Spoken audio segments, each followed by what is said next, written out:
ஒரு மகிழ்ச்சியான செய்தி. இதயம் நலனையின் விலை லிட்டருக்கு ரூபாய் 105 குறைஞ்சிருக்கு. செப்டம்பர் 2023ல 1 லிட்டர் இதயம் நலனையின் அதிகபட்ச விலை ரூபாய் 503. ஆனா இப்ப 1 லிட்டர் இதயம் நலனையின் விலை ரூபாய் 398 மட்டும்தான் தமிழ்நாட்டுல. அப்ப இனிமே எல்லாரும் இதயம் நலனை வாங்கலாம் இல்ல? Oscar is always on right track. That is why Fast Track Taxi app உடனே டவுன்லோட் பண்ணுங்க. Experience senior living inside Chennai from Elements starting at rupees 85 lakhs. Call 9790399039. இருந்தவர் தற்போது JNU டெல்லியில இருக்காரு. ஸோ டெல்லி அண்ட் காஷ்மீர் விஷயங்களை முன்பு முழுமையாக அறிந்த ஒரு ஜியோ பொலிட்டிக்கல் வல்லுநரான ப்ரொஃபசர் ஜெகநாதன் அவர்கள் இருந்திருக்கார். சார் வணக்கம். வணக்கம் அருண். வணக்கம் சார். நம்ம பாக்குறோம் இந்த ஜம்மு காஷ்மீர்ல நடந்த தாக்குதல் 26 பேர் உயிரிழந்திருக்கிறார்கள், 16க்கும் மேற்பட்டோர் காயமடைந்திருக்கிறார்கள். அபிஷியல் நம்பர்ஸ் நமக்கு இத சொல்லுது. பிரதமர் மோடி தனது பயணத்தை, வெளிநாட்டு சவுதி பயணத்தை பாதையில் முடித்து நாடு திரும்பி இருக்கிறார். நம்ம பாக்குறோம் அவசரமான CCS மீட்டிங் நடக்குது, கேபினெட் மீட்டிங் நடக்க இருக்கிறது. என்ன நடக்குது சார் இந்த டோட்டலா? அடுத்தடுத்து என்ன நடக்க இருக்கிறது? இல்ல, இது மிகவும் ஒரு இந்த நாட்டையே உலுக்கிய ஒரு சம்பவம். இதுக்கு முன்னாடி பல்வேறு புல்வாமா அட்டாக், ஊரி அட்டாக் இருந்தாலும் அதெல்லாம் பாதுகாப்பு அமைப்புகள் மீது ஏற்படுத்தப்பட்ட தாக்குதல், பாதுகாப்பு படைகள் மீது தொடுக்கப்பட்ட தாக்குதல். இது பாத்தீங்கன்னா முதல் முறையாக எப்படி ஹமாஸ் அக்டோபர் 7ஆம் தேதி இஸ்ரேல் டூரிஸ்ட் சுற்றுலா பயணிகள் மீது தாக்குதல் நடத்தினாங்களோ, அந்த பீச்ல ரிலாக்ஸ் பண்ணிட்டு இருந்த அவங்க மேல தாக்குதல் நடத்தினாங்களோ, அந்த மாதிரியான ஒரு தாக்குதல் ஒரு எதிர்பார்க்காத ஒரு தாக்குதலாக இது நம்மளுடைய என்ன சொல்லுவாங்க, ஒரு சைக்கலாஜிக்கல் இம்பாக்ட். லாஸ்ட் 1 வீக்கா இல்ல சாரி நேற்று நைட்ல இருந்து சில பேருக்கு நிறைய தூக்கமே இல்லை. எங்களை பூரா ஆர்வலர்களுக்குலாம் ரொம்ப என்ன சொல்லுவாங்க, ஒரு ஸ்ட்ரெஸ்ஸா இருந்தது. எப்படி இந்த இதை பண்ணாங்க, இப்படி பண்ணாங்க அப்படின்ட்டு. ஸோ அதன் தொடர்ச்சியாக அடுத்த கட்ட நடவடிக்கை, இதற்கு என்ன யார் அது அரசாங்க கவர்மெண்ட் ரீதியாக என்ன மாதிரியான ரெஸ்பான்ஸ் கொடுக்கலாம், எப்படி யார் இந்த தாக்குதலை நடத்தினாங்க, என்ன நோக்கமாக இருக்கும் என்று இது ரொட்டீனா அவங்க ஆராய பண்ணிட்டு இருக்காங்க. இந்த back to back cabinet meeting. ஏன்னா நீங்க 2000 இந்த மாதிரியான ஒரு ஜம்மு காஷ்மீர்ல நான் 10 வருஷமா இருந்திருக்கேன். நான் 90களில் தான் இந்த மாதிரி ஒரு டார்கெட் சுற்றுலா பயணிகள் மீது பெரிய லெவல்ல தாக்குதல் நடந்துட்டு இருக்கு. அதாவது தீவிரவாதம் தலை தூக்கி ஆடிக்கொண்டிருந்த சமயத்துல 90களில். அதற்கப்புறம் பாத்தீங்கன்னா ஒரு ஸ்போராடிக் இன்சிடென்ட், ஒரு ஸ்டாண்டலோன் இன்சிடென்ட், அமர்நாத் யாத்திரால ஒரு 2 பேர் அட்டாக் பண்றது, இல்ல அங்க ரேண்டமா ஃபயர் பண்றது, இந்த மாதிரி அட்டாக் தான் இருந்தது. இது ஒரு டோட்டலா ஒரு பகல்காம், ஒரு குவாய்ட், ஒரு அமைதியான ஒரு டூரிஸ்ட் பிளேஸ்ல ரிசார்ட் எல்லாமே என்ஜாய் பண்ணிட்டு இருக்க போது ஒரு மதிய நேரத்துல இந்த தாக்குதல் நடந்தது ஒரு ஸ்ட்ராங் மோட்டிவோட, ஒரு ரிலீஜியஸ் மோட்டிவோட, ஒரு மதத்தை மத காரணத்தோட பண்ணப்பட்ட ஒரு தாக்குதலாக தான் இருக்கு. ஸோ அதற்கு என்ன மாதிரியான ஒரு பதிலடி கொடுக்கணும் அப்படின்ற ஒரு பல்வேறு விதமான ஆப்ஷன்ஸ் அனலைஸ் பண்றதாக தான் நான் பாக்குறேன். இது ஒரு முக்கியமான இன்சிடென்ட், ரொம்ப ஒரு முக்கியமான இன்சிடென்ட் இந்திய பாதுகாப்பு சம்பந்தமான ஒரு விஷயத்துல. Yes sir. இது நம்ம தொடர்ந்து ஜம்மு காஷ்மீர் அப்படின்றது ஆஃப்டர் அப்ரோகேஷன் ஆஃப் ஆர்டிகல் 370 ஒரு improved state of law and order affairs அப்படின்றது நம்ம பார்த்திருக்கோம். G20 மாநாடு நடக்கிறத பாக்குறோம், இன்வெஸ்ட்மெண்ட்ஸ் குமியறத பாக்குறோம், டூரிசம் நடக்கிறத பாக்குறோம். பல 10 ஆண்டுகளுக்கு பிறகு பட ஷூட்டிங் நடக்கிறதெல்லாம் பாக்குறோம். சமீபத்துல இந்த லீவோ படம் உட்பட ஏகப்பட்ட பெரிய பிக் ப்ராஜெக்ட் படம் ஜம்மு காஷ்மீர்ல நடந்ததை பார்த்தோம். அப்படி ஸ்மூத்தா எல்லாம் போயிட்டு போலிங் நடந்து அவர்கள் பாஜகவை பனிஷ் பண்ணணும்னு நினைச்ச மாதிரி ஒரு கவர்மெண்ட் வந்துருது அப்படின்னு ஒரு டேர்ன்ல இதுல சொன்ன போது கூட, அப்படி ஒரு கவர்மெண்ட் அமைஞ்ச போதும் கூட இப்போ திடீர்னு ஒரு தாக்குதல் அப்படின்னா இது எப்படி புரிஞ்சுக்கிறது? இது ரொம்ப நாளா காத்திருந்து நடிச்சிருக்காங்க அப்படின்னு புரிஞ்சுக்கணுமா, இல்ல இது ஒரு செக்யூரிட்டி லேப்ஸ் அப்படின்னு புரிஞ்சுக்கணும்? நான் ஜம்மு காஷ்மீர்ல ஒரு 10 வருஷம் இருந்த அனுபவம், இந்த துறையில பாதுகாப்பு துறை, டெரரிசம், தீவிரவாத துறையில எனக்கு ஒரு எக்ஸ்பீரியன்ஸ்ல நான் என்ன பாக்குறேன்னா, நான் அது நீங்க சொல்றது ரெண்டாவது பாயிண்ட், ரெண்டாவது கொஸ்டின்ஸ் கேள்விக்கு என்னோட ஸ்ட்ரெயிட் ஆன்சர் இது நம்மளுடைய உளவுத்துறையோட தோல்வி, இன்டெலிஜென்ஸ் ஃபெயிலியர் தான். ஏன்னா இந்த மாதிரியான ஒரு அட்டாக் நடக்கும் என்பதை முன்கூட்டியே அறிந்திருக்கணும். அதை தடுக்கக்கூடிய செயல்கள்ல உளவுத்துறை அமைப்புகள் அவங்களுடைய நோக்கமே, மெயினான நோக்கமே prevention of any such accident, இந்த மாதிரியான இன்சிடென்ட்ஸ் தான் வந்து. இதுல வந்து உளவுத்துறை ஒரு தோல்வி வந்து ஒரு முக்கியமான ஒரு பங்கு வகிக்கிறது, அது காரணமாக இருக்கிறது. இரண்டாவது பாத்தீங்கன்னா, நீங்க சொன்ன மாதிரி வந்து ஜம்மு காஷ்மீர்ல வந்து பாதுகாப்பு மற்றும் அரசியல் பாதுகாப்பு சூழல் வந்து 2019 அப்புறம் மிகப்பெரிய அளவுல வந்து முன்னேற்றம் அடைந்திருக்கிறது. வரலாறு காணாத அளவுக்கு முன்னேற்றம் அடைந்திருக்கிறது. அதுல எந்த ஒரு மாற்று கருத்தே கிடையாது. 2019 ஏன்னா 2019 நான் அங்க இருக்கேன், கொரோனால இருந்திருக்கேன். அது 2023 வரைக்கும் நான் இங்க இருந்திருக்கேன். அதே மாதிரி 2013 இந்த தீவிரவாதம் வந்து அந்த சீஸ்ஃபயர் வயலேஷன் ஸ்டார்ட் பண்ணி எல்லா இன்சிடென்ட்ஸையும் நான் வந்து அங்க க்ளோஸா நான் அப்சர்வ் பண்ணிருக்கேன். அதுல பார்க்கும்போது பார்த்தா ஒரு மேசிவ் சேஞ்ச் 2019 இருக்கு. பொருளாதார வளர்ச்சிகள், கட்டமைப்புகள், உட்கட்டமைப்புகள், மக்களுடைய மைண்ட் செட்டு, அந்த ஒரு ஒரு என்விரான்மெண்ட் வந்து நல்லா ஒரு இம்ப்ரூவ் ஆயிருக்கு. அதுல எந்த ஒரு மாற்று கருத்தும் கிடையாது. அதற்கு முக்கிய காரணமே இந்த ஆர்டிகல் 370 வந்து மக்கள் முழுமதம் மனதாக அதை ஏற்றுக்கொண்டதாக தான் பாக்குறேன். அதனுடைய விளைவு தான் இந்த அரசு தேர்தல் நடந்திருக்கு. இப்போ ஏன் வந்து ஏன் வந்து இந்த மாதிரி நடக்கிறது அந்த கேள்விக்கு வந்து பாத்தீங்கன்னா, நம்ம கடந்த 3 மாதங்களாக நடந்த நிகழ்வுகளை குறிப்பாக ஒரு 3 நிகழ்வுகளை வந்து குறிப்பாக கவனிக்க வேண்டும். முதலாவது நிகழ்வு வந்து ட்ரம்ப் வந்து அமெரிக்க அதிபராக பதவியேற்கிறார். ட்ரம்ப் வந்து அமெரிக்க அதிபராக பதவி ஏற்பது வந்து குறிப்பாக நம்மளுடைய அண்டை நாடான பாகிஸ்தானுக்கு வந்து ஒரு பெரிய ஸ்ட்ராட்டஜிக்கலா ஒரு பின்னடைவு.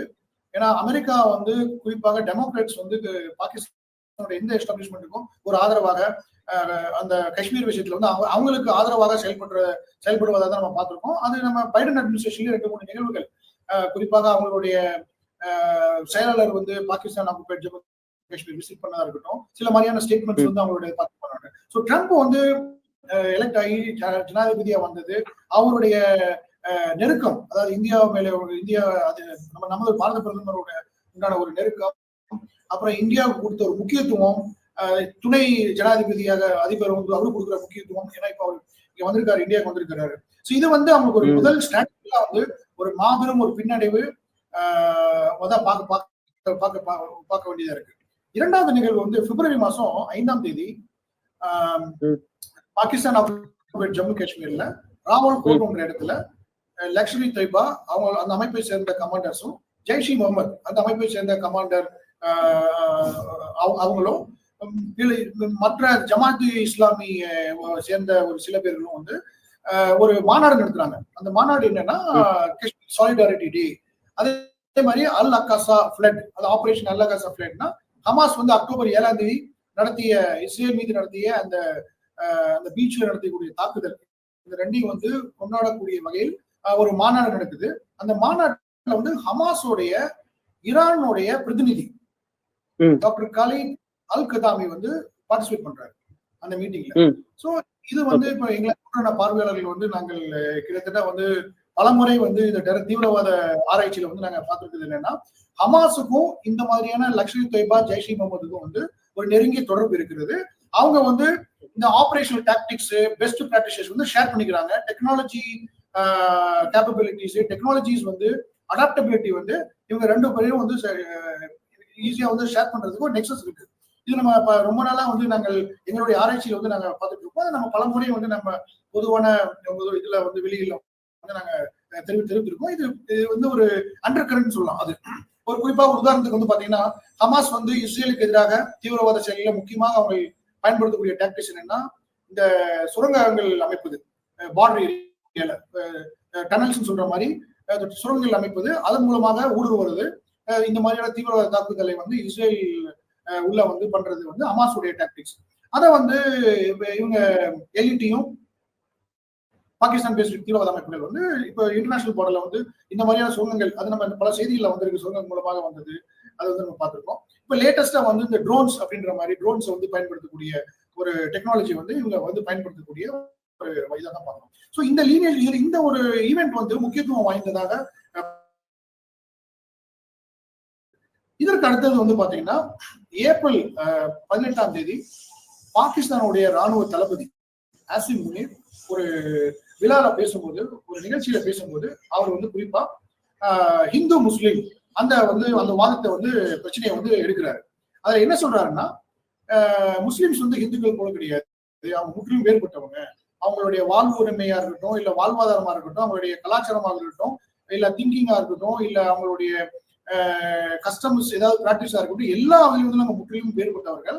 அதன் விளைவாக தான் வந்து இந்த 2 நேஷன்ஸ் தியரி கொண்டாந்து நம்ம போராடி வாங்கியிருக்கோம். காஷ்மீர் வந்து நம்மளுடைய முக்கியமான அங்கம் பாகிஸ்தான் என்ற ஒரு ஸ்டேட்மெண்ட் வந்து ரொம்ப நாளைக்கு அப்புறம் ஒரு 5 வருடமாக இது நம்ம கேள்விப்படவே இல்லை.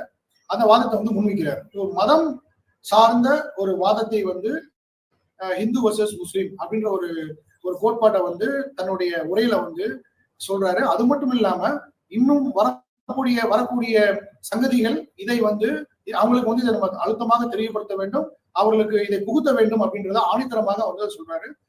ஏப்ரல் 18ஆம் தேதி. இப்போ ஏப்ரல் 22 இது தொடர்ச்சியாக பாத்தீங்கன்னா இந்த அட்டாக் நடந்த இந்த ஹமாஸோட அந்த ஃபுட் பிரிண்ட் உங்களுக்கு தெரியும். இதே மாதிரி ஒரு டூரிஸ்ட் ஸ்பாட்ல டூரிஸ்ட்ல ரிலாக்ஸ் பண்ற டைம்ல அவங்க அட்டாக் பண்ணாங்க பேராகிளைடர்ஸ்ல. அதே மாதிரி இவங்க வந்து தீவிரவாதிகள் ஊடுருவி வந்து ராணுவ உடையில வந்து இவங்க வந்து தாக்குதல் வந்து ரேண்டமா ஃபயர் பண்ணி இன்னோசென்ட் சிவிலியன்ஸ் வந்து கொண்டிருக்காங்க. அது மட்டும் இல்ல, அவங்க வந்து கேட்டிருக்காங்க நீ ஹிந்துவா முஸ்லிமா பேரை கேட்டிருக்காங்க. பேரை கேட்டுட்டு தான் அவங்க வந்து ஷூட் பண்ணிருக்காங்க.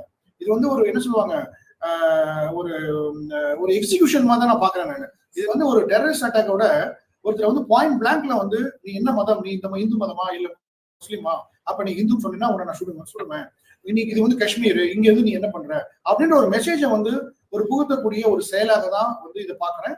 அது இல்லாம வந்து நீங்க போய் அதுவும் அந்த லேடிஸ் வந்து சொல்றாங்க நீங்க போய் உங்க பிரதமர்கிட்ட சொல்லுங்க நாங்க வந்து இது மாதிரி மோடிட்டு போய் சொல்லுங்க நாங்க வந்து சொல்றோம் அப்படின்னு சொல்லி அப்படின்ற மாதிரி ஒரு மெசேஜை வந்து அவங்க கன்வே பண்றதை வந்து நம்ம செய்திகள் வாயிலாக நம்ம வந்து பாக்குறோம். ஸோ இதனுடைய அவங்களுடைய நோக்கம் வந்து என்னவாக இருக்குன்னா இந்த குரூப்ஸ் வந்து மறுபடியும் வந்து இந்த மாதிரி ஒரு பயங்கரவாதத்தை மக்களிடையே வந்து புகுத்தணும். அதன் மூலமாக குறிப்பாக சுற்றுலா பயணிகள் மற்ற மாநிலத்தவர்கள் வந்து ஜம்மு காஷ்மீர் வந்து சுற்றுலா பயணிகளாகவோ இல்ல வந்து வியாபாரிகளாகவோ இல்ல அங்க வந்து சில பிசினஸ் ஸ்மால் சின்ன தொழிலாளர்களாகவோ வருவதை வந்து நம்ம வந்து அதை வந்து அச்சுறுத்தணும், அவங்க வர தயங்கணும், வரக்கூடாது அப்படின்ற ஒரு நோக்கத்துல வந்து இது பண்ணக்கூடிய ஒரு செயலாக தான் பாக்குறேன். இதுக்கு குறிப்பாக வந்து இந்த ஆர்கனைசேஷன்ஸ் வந்து டிஆர்எஃப்னு ஒரு ஆர்கனைசேஷன் நீங்க கேள்வி நிறைய நியூஸ்ல வந்துட்டு இருக்கு. டிஆர்எஃப் வந்து இது வந்து புதுசு கிடையாது, இப்பதான் பப்ளிக் அது நம்ம இந்த இன்சிடென்ட்க்கு அப்புறம் தான் ரொம்ப பாப்புலரா வந்து இந்த ஆர்கனைசேஷன் பத்தி பேசப்படுகிறது. பட் 2019 இந்த ஆர்டிகல் 370 ரிமூவ் பண்ணதுக்கு அப்புறம் பாகிஸ்தானுக்கு வந்து ஒரு பெரிய ப்ரெஷர் ஃப்ரம் எங்க ஒரு அழுத்தம் வந்து ஃபைனான்சியல் ஆக்ஷன் டாஸ்க் ஃபோர்ஸ், பிரான்ஸ்ல உள்ள ஒரு ஃபைனான்சியல் ஆக்ஷன் டாஸ்க் ஃபோர்ஸ், அந்த அமைப்பு தான் வந்து தீவிரவாதிகளுக்கு நிதி உதவிகள் செய்யக்கூடிய நாடுகள் மீது அவங்க வந்து நடவடிக்கை எடுத்தாங்க.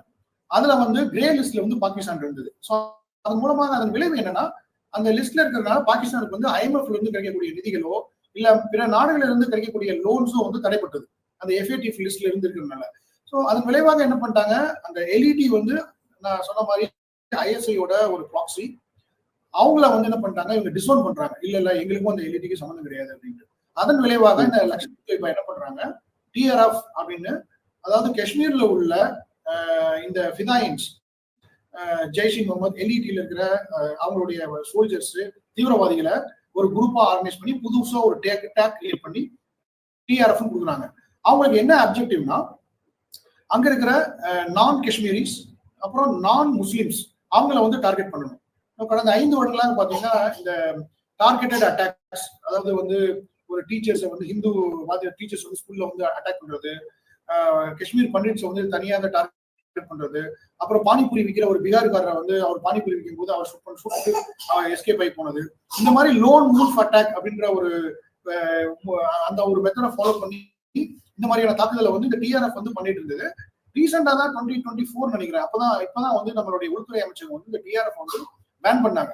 ஏன்னா அது வரைக்கும் வந்து பாத்தீங்கன்னா நிறைய பேருக்கு ஒரு கொஸ்டின் இருந்தது, டிஆர்எஃப் வந்து ஆக்சுவலா வந்து இது யாரோட ப்ராக்சி, லக்ஷ்மி தொய்பாவோட ப்ராக்சியா இல்ல ஜெய்ஷ் இ முகமதோட ப்ராக்சியா இல்ல ஹிஸ்புல் முஜாஹிதீனோட ப்ராக்சியா? இந்த 3 ஆர்கனைசேஷன் தான் பவர்ஃபுல் ஆர்கனைசேஷன் காஷ்மீரோட தீவிரவாதத்தை ஏற்படுத்தக்கூடிய இந்த 3 ஆர்கனைசேஷன். ஸோ இப்போ டிஆர்எஃப் நேம் வந்திருக்கு, அவங்க தான் பண்ணியிருக்காங்க அப்படின்றது கிளியர் கட்டா தெரிஞ்சிருக்கு. ஏன்னா அது அவங்களுடைய மோடஸ் ஆப்பரண்டி இதுக்கு முன்னாடி நடந்த இந்த அட்டாக்ஸ் எல்லாம் வச்சு பார்த்தோம்னா இப்போ அவங்க தீவிரவாதிகள் ஹிந்துவா முஸ்லீமான்னு கேட்டுட்டு அவங்க ஷூட் பண்ணது இதெல்லாம் வச்சு பார்க்கும்போது இந்த டிஆர்எஃப்ங்கிறது ஊர்ஜிதப்படுகிறது.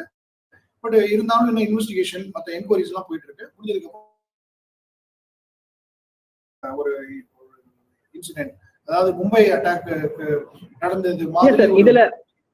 இதுல நீங்க வந்து பேரலல்ஸ் நீங்க வச்சு பார்க்கும்போது மேக்சிமம் சொல்றது வந்து ஹமாஸ் வந்து அக்டோபர் 23, 2023 மேற்கொண்ட அந்த டூரிஸ்டுகள் மீதான தாக்குதல் அதோடைய சேம் பேட்டர்ன். நான் ஆக்சுவலா இந்த கொஸ்டின் கேட்கலான் இருந்தது, இது 26/11 இல்ல 9/11 அந்த ஆங்கிள் நான் கேட்கலான் இருந்தேன். பட் ஆனா நீங்க இது வந்து ஹமாஸ் ஆங்கிள், ஹமாஸுக்கும் எல்இடிக்கும் அதிக தொடர்பு, லஷ்கரி தொய்பாக்கும் அதிக தொடர்பு இருக்கு, பேஸ் கேம்ப்ல ஒன்னா பண்றாங்க அப்படின்ற ஆங்கிள் சொல்லும் போது நமக்கு இதுல இன்னும் வந்து ஒரு இதாகுதுல. ஏன்னா உங்களுக்கு மித்த இதை விட இந்த டூரிஸ்ட சிவிலியன்ஸ் தான் வேணும்னு டார்கெட் பண்ணதா இந்த ஆங்கிள் வந்து நிக்குது. பட் ஆனா இனிஷியல் ரிப்போர்ட் படி இன்னொரு ஆடட் பாயிண்ட்டும் நான் கேட்கணும்னு நினைக்கிறேன். இதுல ஐபி படை வீரர்கள் அவர்களுடைய ஹோட்டல் ரகசியங்கள்லாம் வந்து ஷீட்ஸ் எல்லாம் வந்து கசியப்பட்டு அதன் மூலம் அவர்களும் குறிவைக்கப்பட்டிருப்பதா இனிஷியல் ரிப்போர்ட்ஸ் வருது. இது இந்த பேட்டர்ன் எப்படி புரிஞ்சுக்கு? இது பாத்தீங்கன்னா இப்போ இந்த ஏப்ரல் மாசம் வந்து நான் காஷ்மீர்ல ஜம்மு காஷ்மீர்ல சொல்றேன். இந்த ஏப்ரல் மாசம் வந்து பாத்தீங்கன்னா குறிப்பாக இந்த அரசு கவர்மெண்ட் சர்வீஸ்ல இருக்காங்க, குறிப்பா சென்ட்ரல் கவர்மெண்ட் இந்த பேங்க்ல இருக்க ஆபீசர்ஸ் வந்து எல்டிசி டைம், எல்டிசினா லீவ் டிராவல் கன்செஷன் சொல்லுவாங்க. ஃபேமிலியோட நீங்க வந்து வருஷத்துல உங்களோட கவர்மெண்டே வந்து உங்களுடைய ஃபிளைட்டு இதெல்லாம் வந்து அவங்களே கொடுத்துருவாங்க. ஸோ இது வந்து எல்டிசி பீரியட். நீ ஆக்சுவலா காஷ்மீர் சீசன் வந்து எப்போ ஸ்டார்ட் ஆகும்னா மேல ஸ்டார்ட் ஆகும். ஏன்னா மே, ஜூன், ஜூலை வரைக்கும் போகும். அப்பதான் நிறைய ஸ்கூல்ஸ் வந்து ஹாலிடேஸ் இருக்கும், லீவ்ஸ் இருக்கும். ஸோ அங்க வரதுக்கு வந்து இதா இருக்கும். ஸோ அது இப்போ எல்டிசில வந்து எஸ்பிஐ எம்ப்ளாயிஸ் இருந்திருக்காங்க, நேவல் ஆஃபீஸர்ஸ் இருந்திருக்காரு, நீங்க சொன்ன மாதிரி ஒரு ஐபி ஆஃபீஸர்ஸ் அவர் வெக்கேஷன் போனது இருந்திருக்காரு, ஏர்ஃபோர்ஸ் ஆஃபீஸர்ஸ் ஒருத்தர் வந்து பாதிக்கப்பட்டிருக்காரு. மேக்சிமம் பார்த்தா இந்த பேட்டர்ன்ஸ் வந்து தெரியுது. நீங்க இன்னொரு பாயிண்ட் வந்து இம்பார்ட்டன்ட் பாயிண்ட் எப்படின்னா, இந்த தீவிரவாதிகள் தன்னிச்சையாக வந்து எந்த ஒரு லோக்கல் சப்போர்ட் இல்லாம பண்ணிருக்க முடியாது. அந்த லோக்கல் சப்போர்ட் பண்ணக்கூடிய ஒரு ஆர்கனைஸ் குரூப்புக்கு பேரு ஓவர் கிரவுண்ட் ஒர்க்கர்ஸ் சொல்லுவாங்க, அதாவது ஓஜிடபிள்யூஸ் சொல்லுவாங்க. இந்த ஓஜிடபிள்யூஸ் வந்து எப்படின்னா இட்ஸ் ஹைபிரிட், ஹைபிரிட் ஒரு வார் மாதிரி. ஹைபிரிட் வார்னா எப்படின்னா அவங்க சிவிலியன்ஸ் தான், அவங்க சிவிலியன்ஸோடய மிங்கிலா இருப்பாங்க. பாத்தீங்கன்னா ஒரு இஸ்திரி தேய்க்கிறவரா இருப்பாரு, இல்லைன்னா ஒரு பழக்கடையில பழம் வைக்கிற தள்ளுவண்டி போட்டு பழம் வைக்கிறவரா இருப்பாரு, இல்லைன்னா பாத்தீங்கன்னா அங்க அந்த டூரிஸ்டுகள் எல்லாம் வந்து குதிரையில கூட்டிட்டு போயிட்டு வர அந்த அந்த குதிரைக்காரரா இருப்பாரு, இல்ல ஆட்டோ டிரைவரா இருப்பாரு, இல்ல அங்க இருக்க ரெஸ்டாரண்ட்ஸ்ல வந்து கீழே ஃப்ளோர்ஸ் எல்லாம் துடைக்கிற மாதிரி, பாத்திரங்கள் வர மாதிரி, இல்ல அங்க ரிசப்ஷன்ல ஒர்க் பண்ற மாதிரி, இல்ல ஒரு அட்டெண்டன்ட் மாதிரி, இவங்க தான் அந்த ஓஜி இருப்பாங்க. அவங்க வந்து டைரக்டா வந்து ரொம்ப டிஃபிகல்ட், அவங்களை கண்டுபிடிக்கிறது ரொம்ப கஷ்டம். நீங்க என்னதான் என்கொயரி பண்ணாலும் எப்படி நீங்க கண்டுபிடிப்பீங்க? அவங்க வந்து இந்த மாதிரி ஒரு வெப்பன்ஸ் லாஜிஸ்டிக்ஸ் எப்படி இங்க வெப்பன்ஸ் வந்து கொண்டு வருது, யாருக்கு இவங்களுக்கு எப்படி பிளான் போட்டு கொடுக்குறது, யாரெல்லாம் இல்ல தங்கிருக்காங்க லிஸ்ட் கொடுக்குறது, இதை வந்து அவங்க கரெக்டா வந்து அவங்க வந்து பண்ணுவாங்க. இப்ப நீங்க இந்த ஹோட்டல்ல வந்து இந்த லிஸ்ட் போயிருக்கு அப்படின்னு நீங்க அந்த ஹோட்டல் இருக்க எல்லா எம்ப்ளாயிஸும் வந்து நீங்க பாத்தீங்கன்னா நீங்க வந்து ப்ரூவ் பண்ண முடியாது, இவர் தான் அனுப்பியிருக்காருன்னு நீங்க ப்ரூவ் பண்ணிக்க முடியாது. ஏன்னா நம்ம வந்து மேக்சிமம் என்ன பண்ணுவாங்க, வாட்ஸ்அப் பார்ப்பாங்க, போன் ரெக்கார்ட்ஸை பார்ப்பாங்க, இல்லைன்னா இமெயில்ஸை பார்ப்பாங்க எவிடன்ஸ் இருக்கான்ட்டு. பட் அவங்க வந்து ஒரு பேப்பர்ல எல்லாம் ஃபுல்லா எழுதி இல்ல ஒரு போட்டோ காப்பி எடுத்து ஒரு ஹியூமன் கொரியர் மூலமா அவரு அங்க வர ஒரு இன்னொருத்தர்கிட்ட கொடுத்துட்டாருன்னா அவர் போய் பாஸ் பண்ணிடுவார் ஹியூமன் கொரியர் மாதிரி. எப்படி கண்டுபிடிப்பீங்க? இது ரொம்ப டிஃபிகல்ட்டான சிச்சுவேஷன். வந்து கண்டிப்பாக குறிப்பா வந்து நம்மளுடைய பாதுகாப்பு படை அதிகாரிகளுக்கும் வீரர்களுக்கும் உண்டான ஒரு பெரிய சேலஞ்சிங்கான ஒரு விஷயம் என்னன்னா, இந்த ஓஜிடபிள்யூஸ் சொல்லக்கூடிய இந்த ஓவர் கிரவுண்ட் ஒர்க்கர்ஸ் அவங்களுடைய நெட்வொர்க் பாத்தீங்கன்னா அந்த வெப்பன்ஸ் வந்து பார்டருக்குள்ள வர்றதுல இருந்து அவங்களுக்கு உண்டான வண்டி, காரோ இல்ல பைக்கோ அரேஞ்ச் பண்ணி கொடுக்கறதுல இருந்து அவங்களுக்கு தங்க வச்சு பாதுகாப்பா அவங்களுக்கு ஃபுட்டு எல்லாமே கொடுக்கறதுல இருந்து எல்லாமே வந்து தனித்தனி டீம். இந்த டீமை பிடிச்சிங்கன்னா அந்த டீமுக்கு தெரியாது யார் ஓஜிடபிள்யூஸ்ன்னு அவங்களுக்கே தெரியாது. ஒரு 5 பேர் இருக்காங்கன்னு வச்சுக்கலாம், அந்த 5 பேரு ஒரே இடத்துல ஒர்க் பண்ணாலும் அந்த 5 பேருக்கும் தெரியாது நம்ம எல்லாம் வந்து ஓஜிடபிள்யூஸ் அங்க இருக்கவங்களுக்கு யாருக்குமே தெரியாது. ஸோ இது வந்து ஒரு சேலஞ்சிங்கான விஷயம். அவங்களுடைய சப்போர்ட் இல்லாம இந்த மாதிரியான ஒரு மேசிவ் லெவல்ல ஒரு எக்ஸிகியூஷன் நடக்கிறதுக்கு வாய்ப்பு இல்லை. ஏன்னா அவங்களுக்கும் தெரியாது இவங்க வந்து இப்படி வந்து ஒரு 35 சிவிலியன்ஸ் வந்து ஷூட் பண்ண போறாங்கன்னு. அவங்க என்ன நினைச்சிருப்பாங்க, சரி இங்க யாராவது வர போறாங்க, அவங்கள தான் டார்கெட் பண்ண போறாங்க, இல்ல ஏதாவது வேற ஏதாவது பண்ண போறாங்க அப்படின்னு தான் அவங்களுக்கும் தெரியும் ஒழிஞ்சு அவங்களும் வந்து எதிர்பார்க்க முடியாத ஒரு இதுக்கு வந்து ஒரு செயினே இருக்காது. இந்த ஓஜிடபிள்யூஸ் வந்து செயினே இருக்காது. ஓகே, ரொம்ப